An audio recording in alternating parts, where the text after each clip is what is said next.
Bueno, qué emoción estar aquí y volver de nuevo a la vida un poquito normal. Yo no sé vosotros, pero yo hace 2 años que no daba una conferencia a un ser vivo, animado, que pudiera comunicarse conmigo en real time y en fin. Gracias a todos por venir. Creo que sabéis que esto es obra de Nasser y de Raquel y creo que estamos todos aquí encantados y vamos a tratar de pasar un buen día. Espero que os sea muy útil.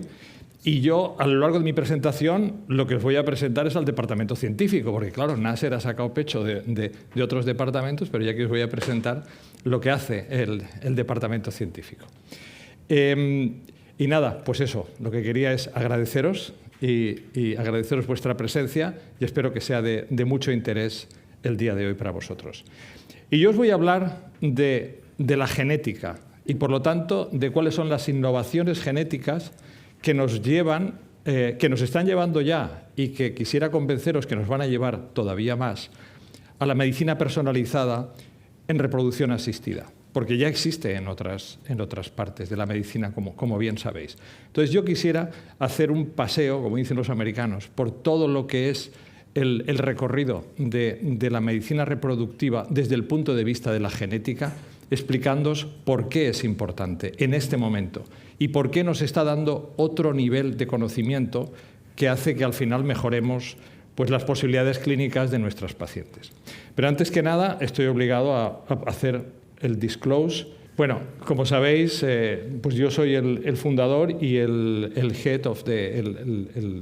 director del Scientific Advisory Board de Genomics y soy el que lleva pues, la parte de investigación que ha hecho que realmente esto haya sido un milagro desde hace 10 años que empezamos hasta ahora, con toda la gente buena a nuestro alrededor y con la colaboración de todos los colegas en todo el mundo que están utilizando esta vía alrededor, esta ola de genética que estamos poniendo al servicio de la clínica, además de otras múltiples ocupaciones y labores tanto a nivel de sociedades científicas como de sociedades internacionales de investigación o colaboración con empresas farmacéuticas. Bien, como todos sabéis, el siglo XX ha sido el siglo de la endocrinología.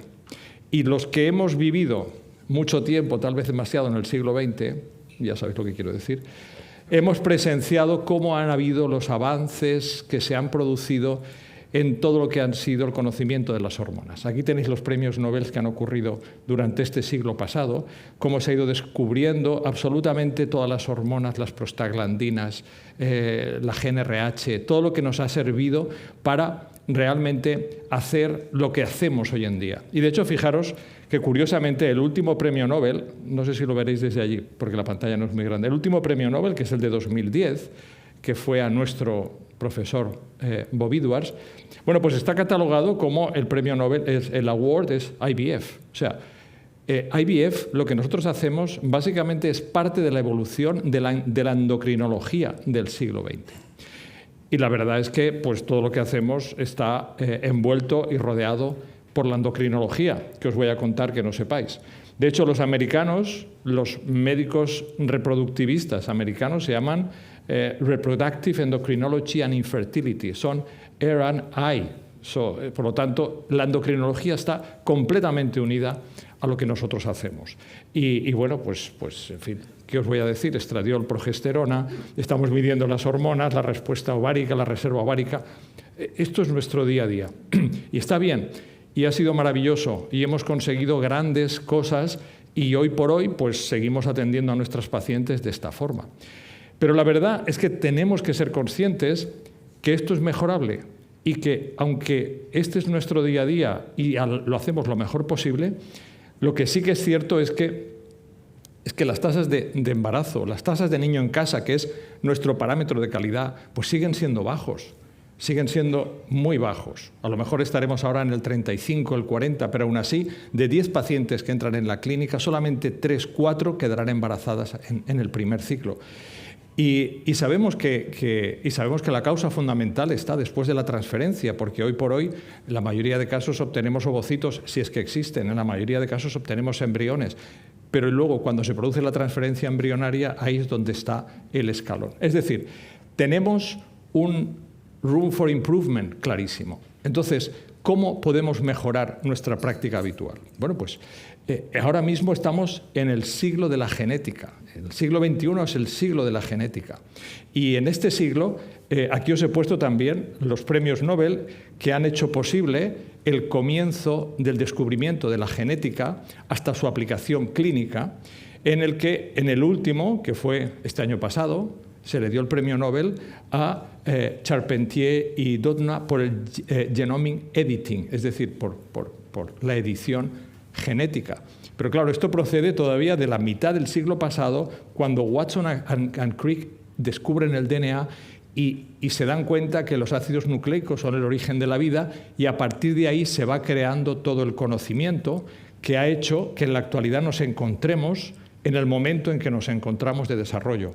Lo siento porque la pantalla no es muy grande y no podéis ver, pero aquí tenéis, esto es un dibujo en el que desde el comienzo del conocimiento de las hebras de DNA hasta su aplicación clínica donde se sitúan, y fijaros que en el último momento ya estamos hablando de los niños y de las parejas que quieren tener niños aquí.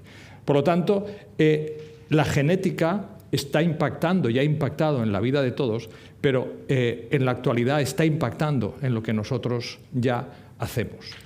Y no olvidéis que nuestra parte es la parte en la que estamos, entre comillas, produciendo niños, de forma que es donde la genética va a entrar en la especie humana, y los cambios que se van a producir, que se están produciendo, es donde van a entrar principalmente. Con todo esto, además, se ha producido un fenómeno muy curioso que se llama lo que se llama la ley de Moore, que consiste en que pues ha habido una disminución del precio de la secuenciación, porque aquí, una vez el descubrimiento, se ha ido tratando de conocer y secuenciar, y la secuenciación ha disminuido de una forma abismal. Desde el primer genoma, que costó 100 millones de dólares en la época de Clinton, en la actualidad el genoma ya está por $1000 y el exoma está por 100, y la tendencia es que vayamos hasta $100 el genoma. Por lo tanto, es algo que realmente podemos utilizar y ya no es privativo de grandes laboratorios ni es excesivamente caro. Por lo tanto, esto está facilitando lo que se llama en la actualidad la democratización de la accesibilidad de todas estas técnicas. Y esto ha dado lugar a que en la actualidad el código genético humano es, y esto lo tengo que decir en inglés porque suena muy bien, además en español ya ni me sale, el código genético humano es, en primer lugar, readable, es decir, se puede leer, no hay problema. En la actualidad se han secuenciado millones de genomas. Estamos hablando de que esto es nuestro día a día. Los que anoche fueseis a iGenomics habéis visto los secuenciadores que tenemos, pero es que lo que tenemos aquí no es nada comparado con el equipo de secuenciación que tenemos en Dubái, que hace posible, tenemos un NovaSeq, y que hace posible lanzar todos estos genomas en un tiempo absolutamente increíble. Por lo tanto, el código genético humano hoy se puede leer perfectamente. Además, el código es writable, se puede escribir, no solo leer, sino escribir. Se ha publicado y desde hace ya pues 5 o 10 años se creó el primer organismo vivo desde la química, es decir, colocación de pares de bases, organización del DNA, lo metes dentro de un scaffold y crearon esto que es un pequeño hongo, y el hongo vivió. Ahora ya estamos hablando de bacterias, ya estamos hablando de creación incluso de seres unicelulares, se pueden crear y se van a crear seres pluricelulares muy pronto. Es decir, se puede escribir y crear vida desde los ácidos nucleicos. Es el hecho que, además, el código genético es lo que se llama hackable, es decir, ya se puede modificar, se puede cambiar, se puede cortar y pegar. Y obviamente los médicos lo vamos a utilizar para bien, pero en otros momentos se puede utilizar para cualquier otra cosa. Esto es posible, y esto es el premio Nobel de este año pasado, para que os hagáis una idea. Y esto da lugar a que, en nuestro caso, pues tengamos acceso a que esto sea posible utilizarlo en embriones, a pesar de que hoy en día todavía existen lo que se llaman los off and on-target effect, que no están conocidos. Tú puedes cortar una secuencia de DNA, pero no sabes cómo va a afectar esto a otra parte de la cadena de DNA. Por lo tanto, esto todavía no está ahí, además de los problemas que puedan haber de mosaicismo. Por lo tanto, no está todavía, y hay grandes comités en muchas partes del mundo tratando por velar por la seguridad de que esta técnica no pase luego a producir un grave problema. Y de hecho, todos hemos sido testigos del problema que se produjo con este señor, que no trabaja en reproducción asistida, pero se empeñó en que tenía que ser el primero que creara un ser humano utilizando CRISPR-Cas, y el hombre lo hizo, sin consentimientos, sin razón.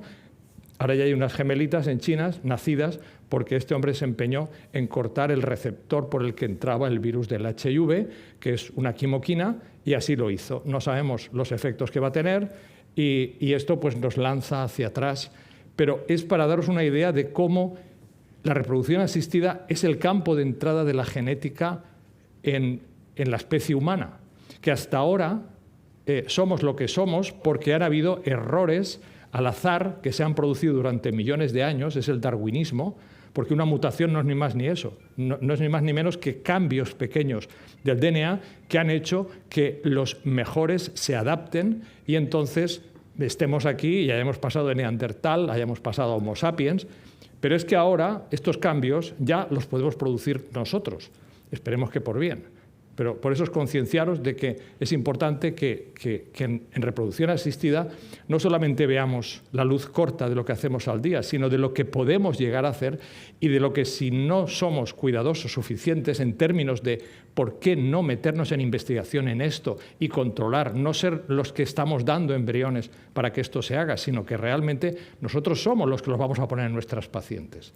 Es un poco mentalizaros en el sentido de decir a dónde está llegando la genética y la investigación en este campo.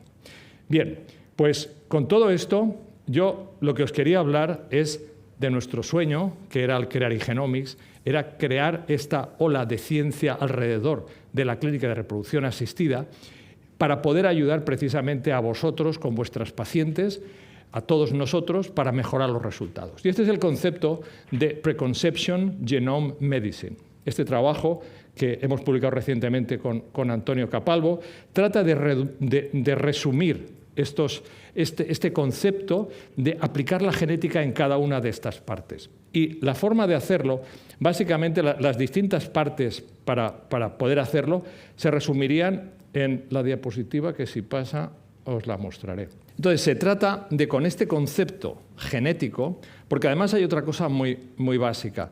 Nosotros somos, en términos generales, somos mitad genética, mitad ambiente. Lo que somos nosotros, exceptuando si hay una patología, si hay una mutación, si hay una alteración que nos lanza una enfermedad conocida que produce unos efectos sobre nuestro organismo, en términos de normalidad somos mitad genética, mitad ambiente. Por lo tanto, estamos hablando aquí de ver la mitad genética, cómo nos puede ayudar y, sobre todo, pues para prevenir la enfermedad. Y para esto, los horizontes que tenemos de trabajo son, en primer lugar, la pareja que viene a consultar porque quiere tener un hijo, quiere tener su familia. Entonces, nuestro deber está en tratar de evitar la enfermedad. A continuación, el espacio preconcepcional, que es donde hemos trabajado muchísimo, a nivel de embrión, a nivel de endometrio, a nivel de distintas formas. Después, algo que está ocurriendo, esto ya ha ocurrido, y son productos que existen hoy en día disponibles comercialmente. Pero lo que está llegando es que podemos realmente entrar en el diagnóstico de situaciones patológicas de infertilidad que hasta ahora se nos escapan. Por ejemplo, ¿por qué se paran los embriones todos? ¿Por qué todos los ovocitos están inmaduros? ¿Por qué el sertoli only? Vais a ver un poco. Es decir, genéticamente podemos conocer más el fallo ovárico prematuro, una serie de cosas. Y después tenemos al niño. Y la genética puede seguir ayudando al niño en lo que va a ser el resto de su vida, tanto como recién nacido como adulto. Entonces, lo que quisiera en los próximos minutos es mostraros unos highlights de cada uno de estos aspectos.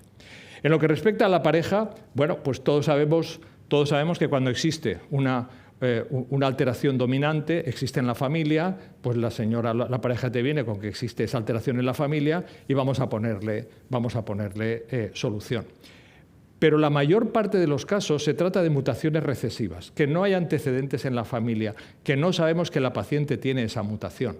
Y si estos pacientes van adelante con un proceso reproductivo, pues sabemos que 1 de cada 4 de sus hijos van a sufrir esta enfermedad. Y estoy hablando de fibrosis quística, estoy hablando de hemofilia, estoy hablando de lo que vosotros sabéis muy bien de todo lo que me refiero. Bien, en este caso, la relevancia de esta patología es mucho mayor de la que habitualmente creemos. Hablamos que entre un 3 a un 5% de parejas van a tener una mutación que coincida, que de normal nosotros vamos a tener una media de 3 mutaciones, de normal. El 85% de nosotros va a tener alguna mutación y la media de mutaciones es 3.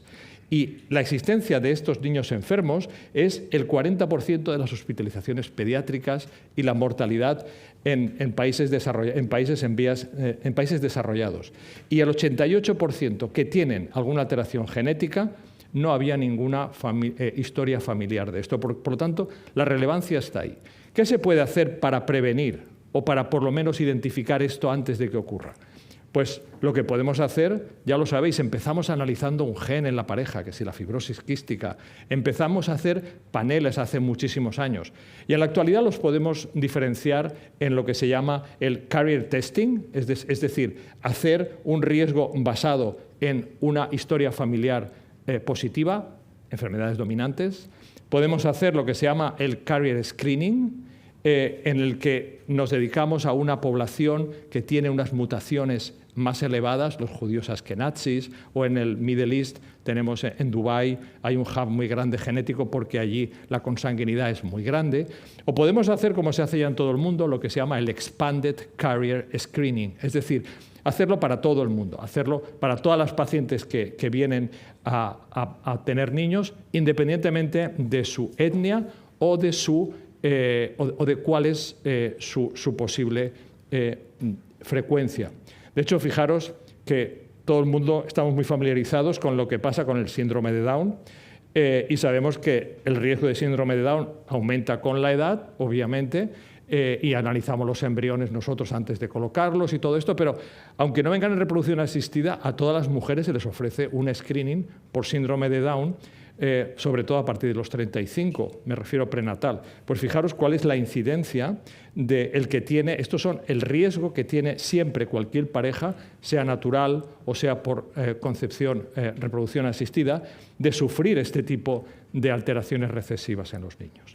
Por lo tanto, lo que hacemos y lo que en países como por ejemplo Estados Unidos todo el mundo hace, porque además si no puede haber un problema legal, es hacer pues el estudio genético de la pareja. Hay distintas modalidades, como os decía, tenemos desde pocos genes, pues se hacen en bancos de donantes, hasta un panel más ampliado o incluso un panel completo. Pero ya no analizamos gen por gen, hacemos el exoma. Se hace el exoma y desde el exoma nos focalizamos en los genes que estamos buscando, dependiendo del panel que se requiera por una razón u otra. Por lo tanto, en la actualidad ya no vamos por paneles, ya la secuenciación masiva ha cambiado todo esto.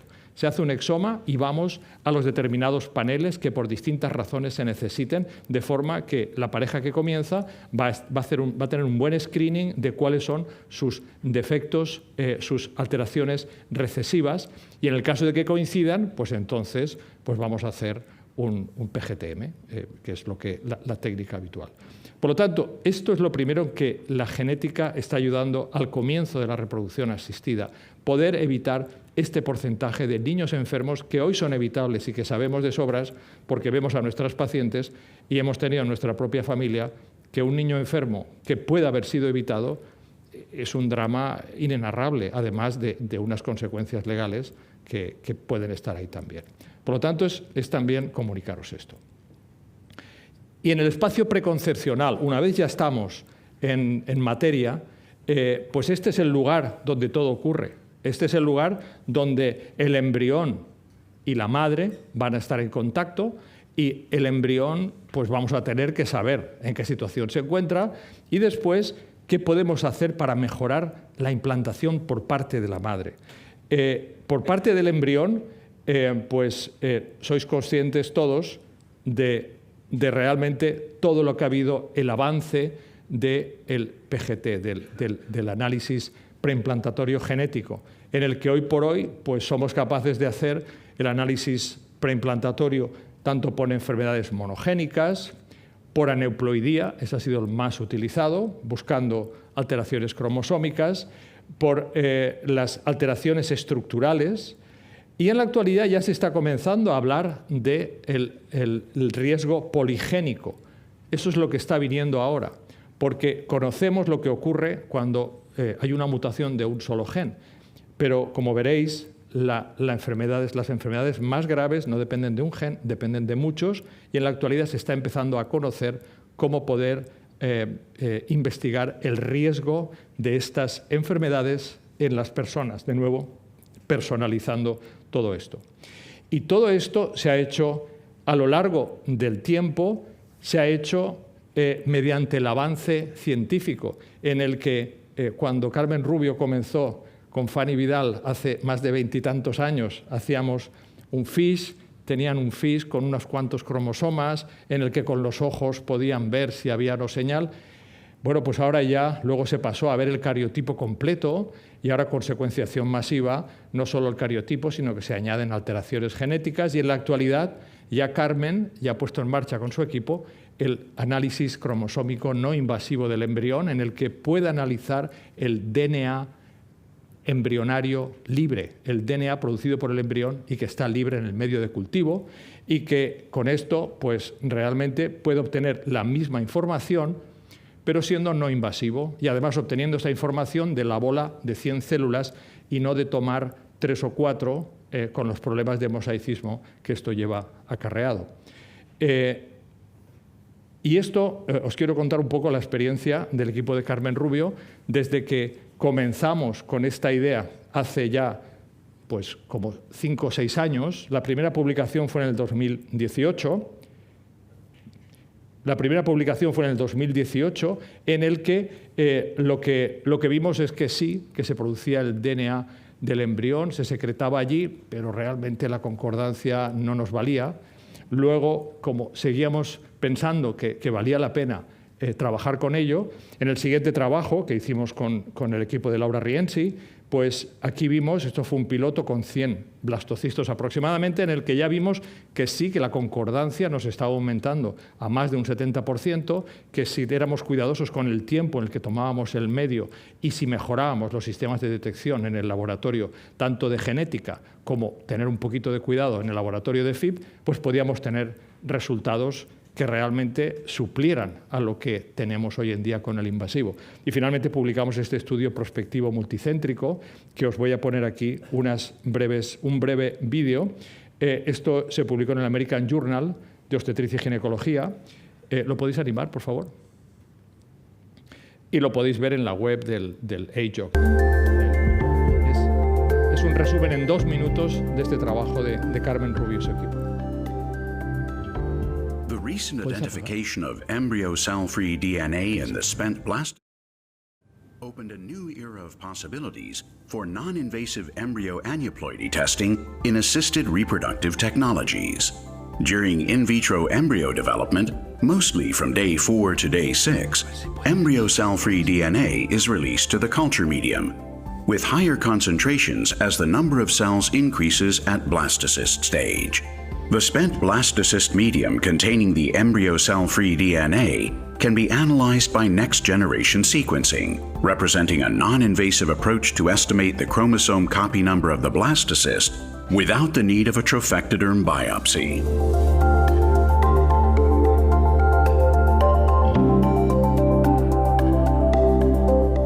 iGenomics has carried out a study in 8 IVF centers comparing the results obtained in embryo cell-free DNA from 1,301 spent blastocyst media and the corresponding trophectoderm biopsies in couples undergoing pre-implantation genetic testing for aneuploidy PGTA.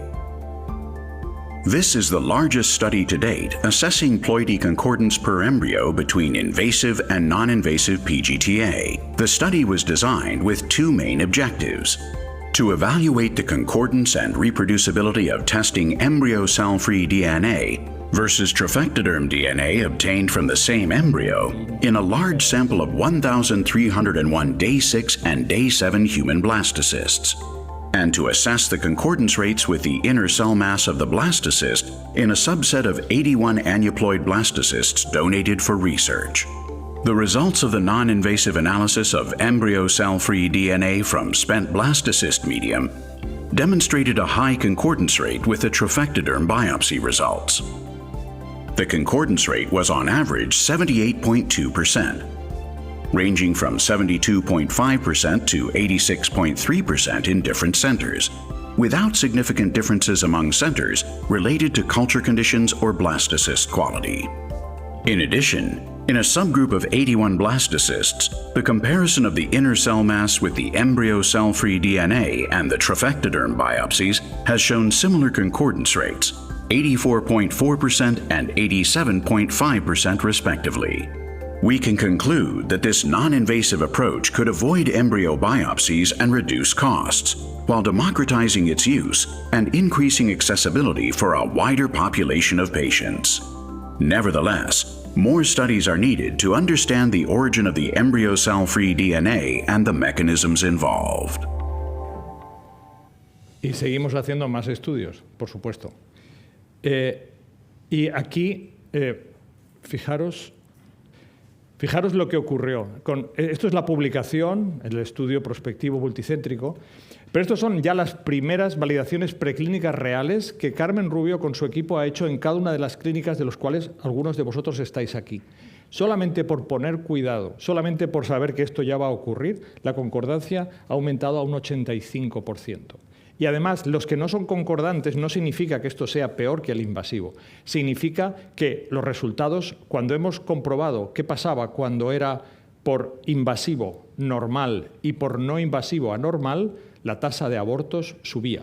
Por lo tanto, aunque comparamos con el invasivo, porque es el gold estándar, estamos descubriendo qué posibilidades nos puede dar el DNA libre ahora en el medio condicionado. Como os digo, estos son centros reales con los que ya se han hecho la validación, porque siempre antes de empezar a trabajar con nosotros, Carmen y su equipo hace 10, 20 casos hasta estar seguro de que los estándares de laboratorio son los adecuados y que realmente tenéis unos resultados antes de poneros en marcha de una forma clínica normal. Como veis, nuestro esquema siempre es el mismo. From the bench to the bedside.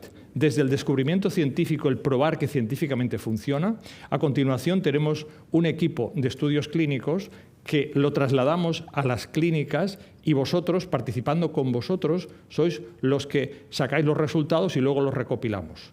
Los estudios clínicos los hacemos con el equipo que dirige Diana Balbuena y Carlos Gómez, que son los que están con el proyecto asistiéndoos, preparando las cosas y haciendo que los estudios ocurran, y luego la publicación siempre es conjunta. Esta es la forma en la que trabajamos, pues para que haya luz y taquígrafos, que todo el mundo vea con sus propias manos si realmente esto mejora o no mejora, y luego ya pues se adopta o no se adopta dependiendo de lo que sea. Y con este concepto lo que hacemos es crear un concepto de priorización, de forma que con todo esto a la paciente le estamos dando, de acuerdo a los resultados del Embrace, que es como se llama esto, pues cuál sería el primer embrión, el segundo y el tercero, explicando exactamente qué es lo que tiene y dando lugar a que pues sea el médico el que tome la decisión final, porque habrá casos que estará muy bien como este, que tienen 4 embriones y que tiene embriones euploides, pero habrá caso de que será el único embrión que tenga la señora de 44 años y que la dotación cromosómica pues esté dudando y que entonces pues se puede tomar una decisión. No estamos diciendo, estamos pasando a la siguiente fase, no descartar, sino priorizar y dejar tomar una decisión consensuada en la que nosotros y el equipo de Carmen siempre va a estar detrás con unos consultores genéticos que os pueden ayudar cuando lo necesitéis. Pero como os decía, las principales causas de muerte existentes no dependen de un solo gen. Y aquí tenéis pues, las alteraciones cardíacas, las alteraciones pulmonares, diabetes. Todo esto depende de muchos genes y es por lo que se está trabajando en el concepto de herencia poligénica. Como os he dicho antes, con la secuenciación podemos secuenciar todo el genoma o podemos secuenciar parte del exoma y con esto identificamos una mutación específica. Con una cosa que se llama el GWAS, lo que hacemos es identificar las variantes más comunes que puedan estar implicadas en una patología. Pero el gran avance que se está produciendo ahora es la combinación tanto de lo que son las variantes raras con lo que nos viene de lo común del GWAS para crear lo que se llaman los polygenic scores. Ya sé que parece un poco de ciencia ficción, pero es cierto y ha sido ya publicado y ha sido probado en adulto como la existencia de este sistema de polygenic score puede identificar el riesgo que tiene una persona de sufrir esta patología compleja basándose en poner en común todas estas situaciones que llevaría un día entero explicarlo. Y me lo tienen que explicar a mí también, pero realmente esto existe, es la siguiente fase. Y en esto Antonio Capalvo, por nuestro grupo, es el que está trabajando, preparando la siguiente parte del diagnóstico genético preimplantatorio, porque no olvidéis de que todo lo que podemos detectar en el ser adulto se puede detectar en el embrión, aunque en menor cantidad, pero se puede detectar. Y esto es un concepto con el que siempre hemos creído y ha hecho posible el desarrollo de muchas cosas. La tecnología está creciendo a una velocidad increíble y realmente todo es posible. Tecnológicamente todo es posible. Y de hecho, aquí tenéis un informe. Esto es real, de una compañía que supongo que conoceréis, que se llama Genomic Prediction, que lleva Nathan Treff en Estados Unidos, en el que ellos ofrecen no solamente lo que os he comentado antes de ver mutaciones tanto a nivel recesivas o en euploidías, sino que aquí te están dando incluso el riesgo de que este embrión, cuando sea persona, sufrir diabetes, sufrir alteración coronaria, basándose en estos polygenic scores. Tal vez no estemos todavía en este nivel, pero que sepáis que esto está llegando y que llegará, de forma que estamos puliendo y mejorando el conocimiento que podamos tener del niño que va a nacer. ¿Y qué pasa en el útero? Bueno, pues cuando el embrión llega al útero, pues se va a encontrar con la cavidad uterina y cómo podemos ayudar a mejorar las tasas de embarazo desde el punto de vista de la madre. Bueno, pues lo primero es que cuando el embrión llega se va a encontrar allí lo que existe, y lo que existe es un líquido endometrial y existe un microbiota. El microbiota, es decir, la existencia de microbios, no solamente están a nuestro alrededor, lo hemos vivido en la pandemia, sino que están viviendo dentro de nosotros y nos ayudan a hacer las funciones básicas de nuestra vida. Y el ejemplo más importante está en el tubo digestivo y está también en la piel. Esto es el Human Microbiome Project, que comenzó hace más de 10 años y por el cual aprendimos que el 9% de todo el microbioma existente se encuentra en el tracto urogenital. Por lo tanto, hay una contribución importante del microbioma que estaba ahí. Y todos conocemos el microbioma vaginal y todos conocemos, es decir, yo creo que esto es conocido, pero lo que no conocíamos si existía un microbiota endometrial. Y esto fue el trabajo en el que Inma Moreno con su equipo ha estado trabajando en los últimos 10 años para poder, en primer lugar, saber si existía esto y cómo podíamos intervenir para poder mejorarlo. Bueno, pues efectivamente existe, y esto vino después de que comenzamos las publicaciones nuestras. Existe lo que se llama un continuo en el tracto reproductivo femenino, en el que el microbiota va cambiando. Si empezamos por la vagina, que todo es lactobacillus, en el útero, que ya se reducen, excepto cuando hay patologías, la trompa, peritoneo. Por lo tanto, hay un continuo, una existencia de bacterias dentro del tracto genital femenino. El útero no es un órgano estéril, como todos, cuál era el dogma de principios del siglo pasado. Para nada. Y, de hecho, en la primera publicación de Inma y su equipo fue el demostrar la existencia de este microbiota endometrial y cómo el la existencia de las bacterias buenas, que son Lactobacillus, pues se correspondía con el live birth, mientras que las bacterias malas, la presencia de esto que no es azul, pues causa clinical miscarriage y causa no embarazo. Y de hecho en este estudio piloto lo que vimos es que cuando la diferencia estaba en que existía un microbiota que era Lactobacillus dominant o no, pues la diferencia de tasa de embarazo era prácticamente el doble.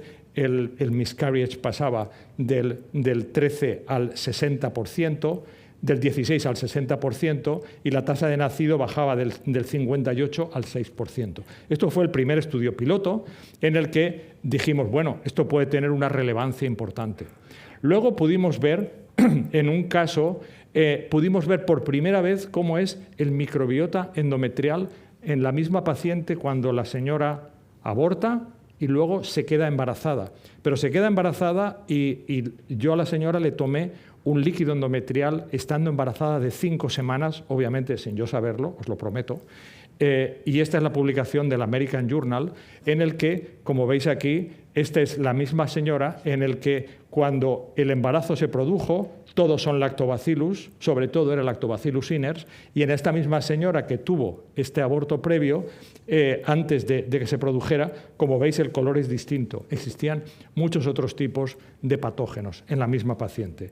Y de nuevo os voy a mostrar, este es un vídeo también del American Journal de 1 minuto, para mostraros esto de forma muy clara. Can be found in the female reproductive system, where bacteria may facilitate or hamper human conception.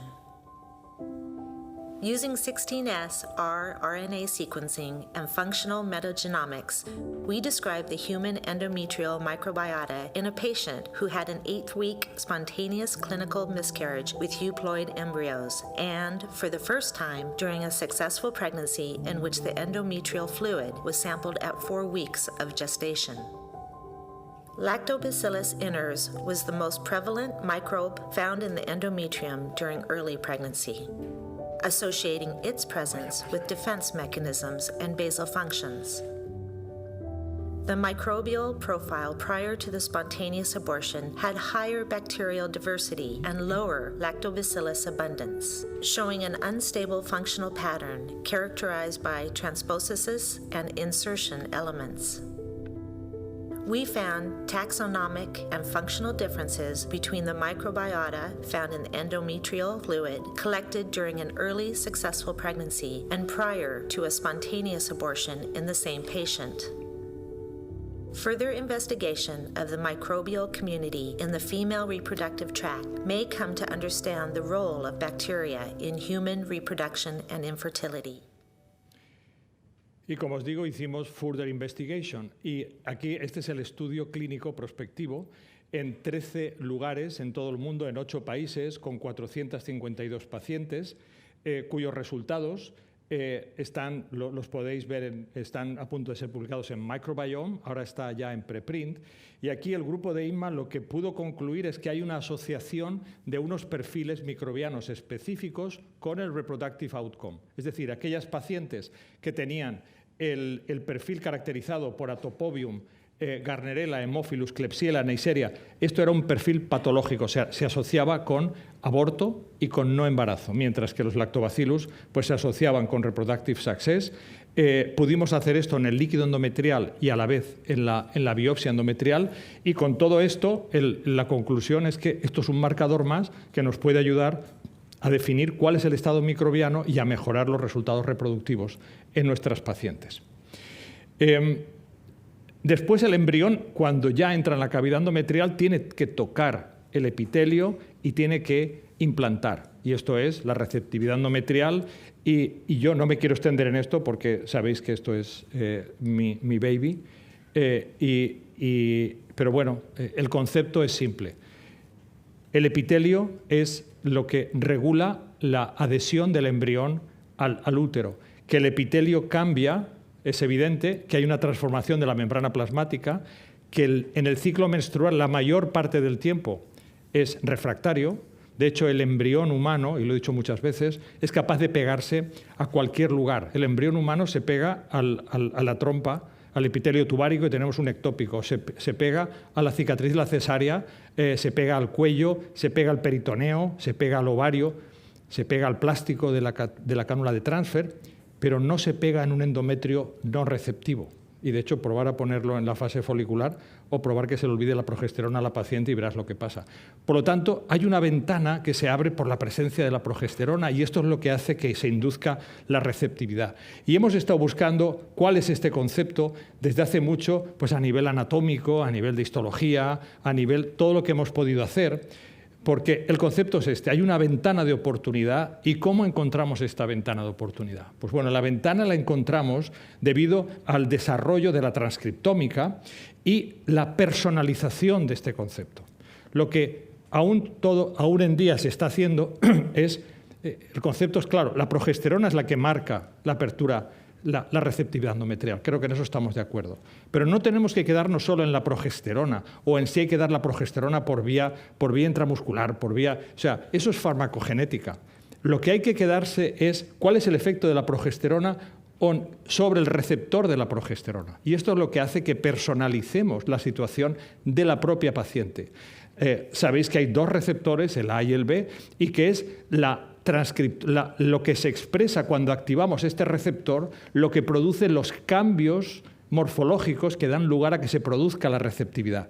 Y esto es lo que nosotros, al igual que otros grupos desde hace ya más de 20 años, tratamos de entender mediante el concepto de la transcriptómica, para ver con ojos moleculares lo que veíamos antes con ojos histológicos. Y sí que es posible, y de hecho, pues hace ya más de 10 años, vinimos con la firma transcriptómica que nos decía, ahora es el momento, cuando aparecen estos genes, ahora es el momento en que sabemos que se abre la ventana de implantación en esta paciente especialmente, y por lo tanto es el momento de planificar la transferencia embrionaria.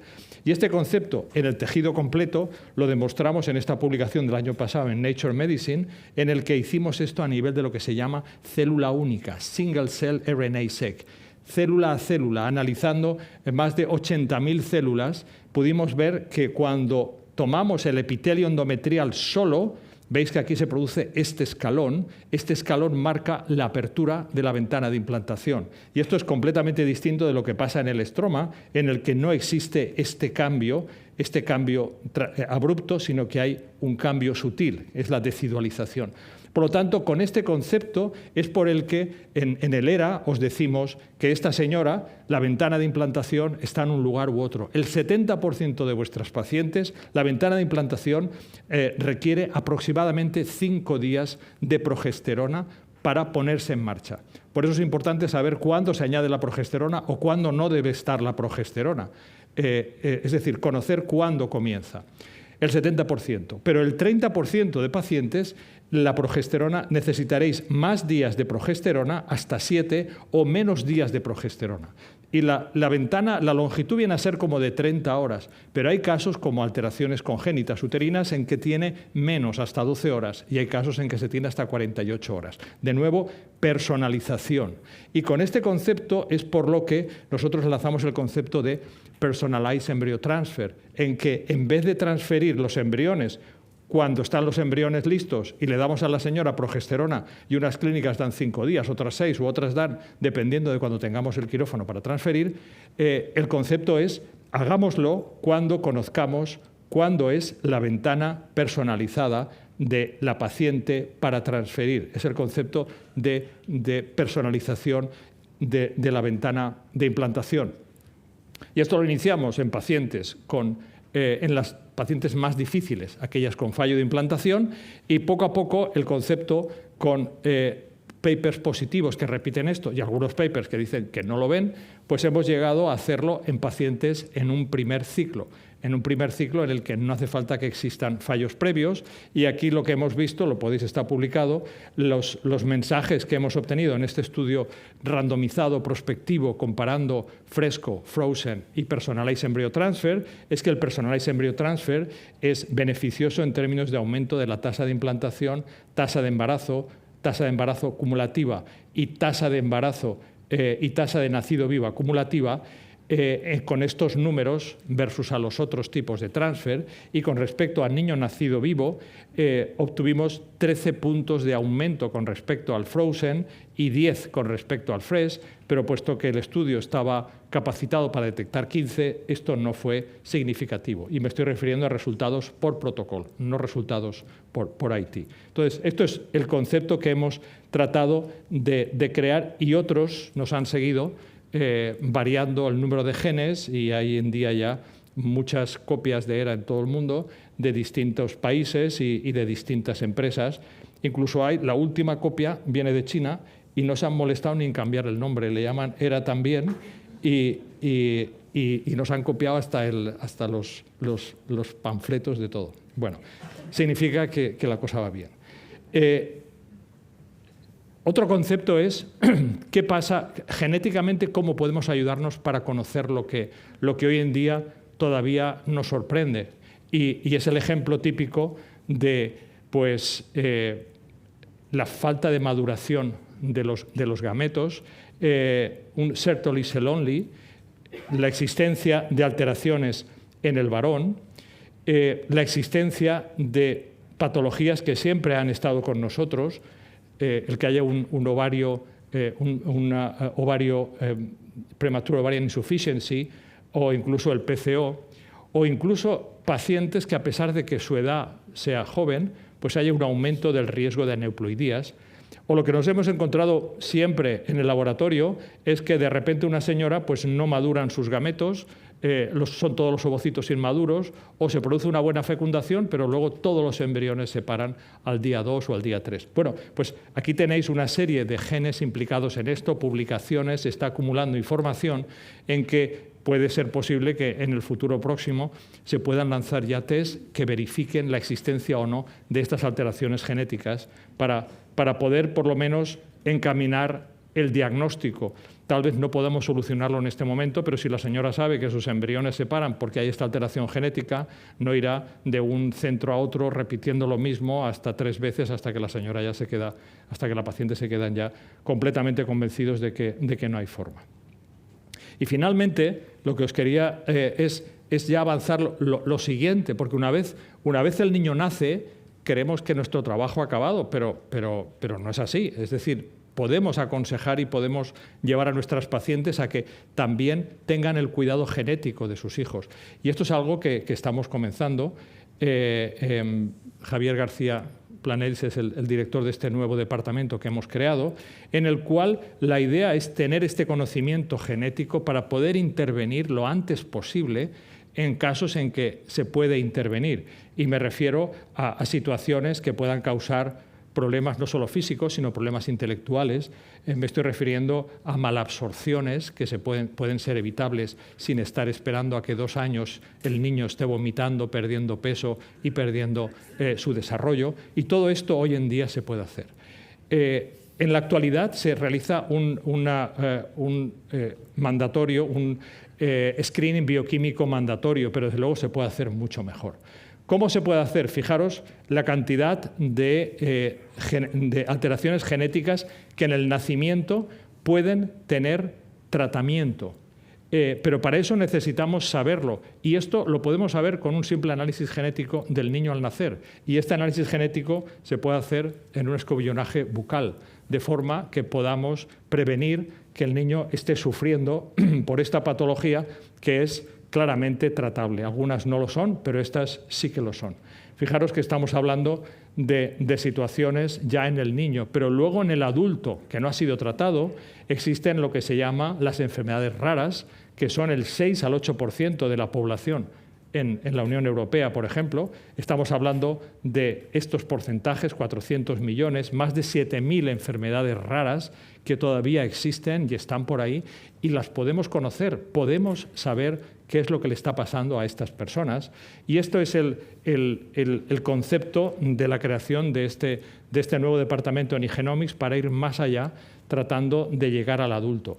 Y esto Javier y su equipo lo hacen con todos los medios técnicos a su disposición, no solamente lo que es el genoma y el exoma, sino también con paneles de precisión que hacemos de la misma forma. Hacemos el exoma, pero luego vamos a unos paneles específicos que son importantes para pulmonar, para cardíaco, para enfermedades raras afectando a cada uno de los sistemas, de forma que al final tener un diagnóstico con un asesoramiento genético adecuado que le permita al médico, que somos nosotros, que desafortunadamente no tenemos el background genético que debemos de tener, porque en la actualidad la genética ha crecido de esta forma, como veis, desorbitada, y que nos pueda ayudar con las pacientes. Miren, el concepto es este.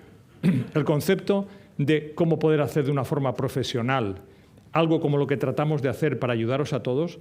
Necesitamos, en primer lugar, la tecnología más avanzada, y eso solo lo podemos hacer desde un equipo y desde un equipo humano de conocimiento y de un equipo material muy importante. Y por eso está hablando de secuenciar genomas. Hoy en día lo hacemos de una forma habitual. A continuación viene la parte bioinformática, que es donde está la gracia del asunto. Secuenciar hoy en día puede secuenciar cualquiera. Mandáis a China y te secuencian lo que sea. Pero el asunto está en luego coger estos datos y hacer la parte bioinformática, ver los reads, ver la gracia de los datos, ponerlos en conjunto y entender cómo se produce o dónde está la alteración genética. Que esto es la implicación de lo que es los datos genómicos, incorporarlos con lo que se llama la Artificial Intelligence para que nos dé lugar a la formación, a la creación de algoritmos que nos puede dar lugar desde esta base a decir, vale, esto sirve para predecir esta enfermedad en cualquiera de los aspectos que hablemos, embrión o adulto, para pasar finalmente a la aplicación clínica en la cual con vosotros la interacción se produce y después con el análisis, con el Genetic Counselor que nos ayudará y os ayudará a tomar las decisiones. Por ejemplo, nosotros ahora mismo disponemos ya en nuestra base de datos que se retroalimenta de más de 50.000 exomas que hemos hecho ya por los distintos análisis en todo el mundo y, como veis, de distintas poblaciones. Obviamente la más importante es en España, pero disponemos de todas estas bases de datos que nos permiten hacer mejor nuestro trabajo en cualquiera de los campos que os he dicho, tanto desde la pareja, el espacio preconcepcional, el niño y el adulto. Y finalmente, la conclusión que os quiero traer aquí es que la historia de la especie humana es la historia de los pequeños errores que se llaman mutaciones que ha dado lugar a nuestra evolución darwinista, que ha hecho pues, que los más débiles pues realmente pues, no hayan pervivido y que se haya producido una selección natural. Es el concepto de darwinismo. Y esto era al azar. Pero nuestra versión de Homo sapiens 1.0 no es el final de la evolución. Esto dentro de, dentro de 500 años, no tanto. Dentro de 100 años los que estén sentados aquí ya no solamente van a tener el concepto de las mutaciones, sino que como ahora mismo el código genético se puede leer, se puede escribir y se puede hackear, posiblemente la evolución va a cambiar. Esperemos que para bien, esperemos que evitando enfermedades, esperamos que mejorando la calidad de vida de todos, pero realmente lo que nosotros hemos querido desde eGenomics es trasladar todo este conocimiento genético, además de todo el conocimiento técnico, para mejorar el diagnóstico personalizado con fines terapéuticos en vuestras pacientes y en nuestras pacientes. Y con esto ya lo que quería es daros las gracias por vuestra atención y decir que esto es posible gracias a todo el equipo de eGenomics en todo el mundo y todo esto específicamente del Departamento de Investigación, del cual he nombrado a algunas personas, me he dejado a otras por nombrar, pero que es un grupo en el que estamos muy ilusionados, siguiendo cada día aprendiendo y pensando que lo que hacemos realmente pueda contribuir para ayudaros. Muchas gracias por vuestra atención.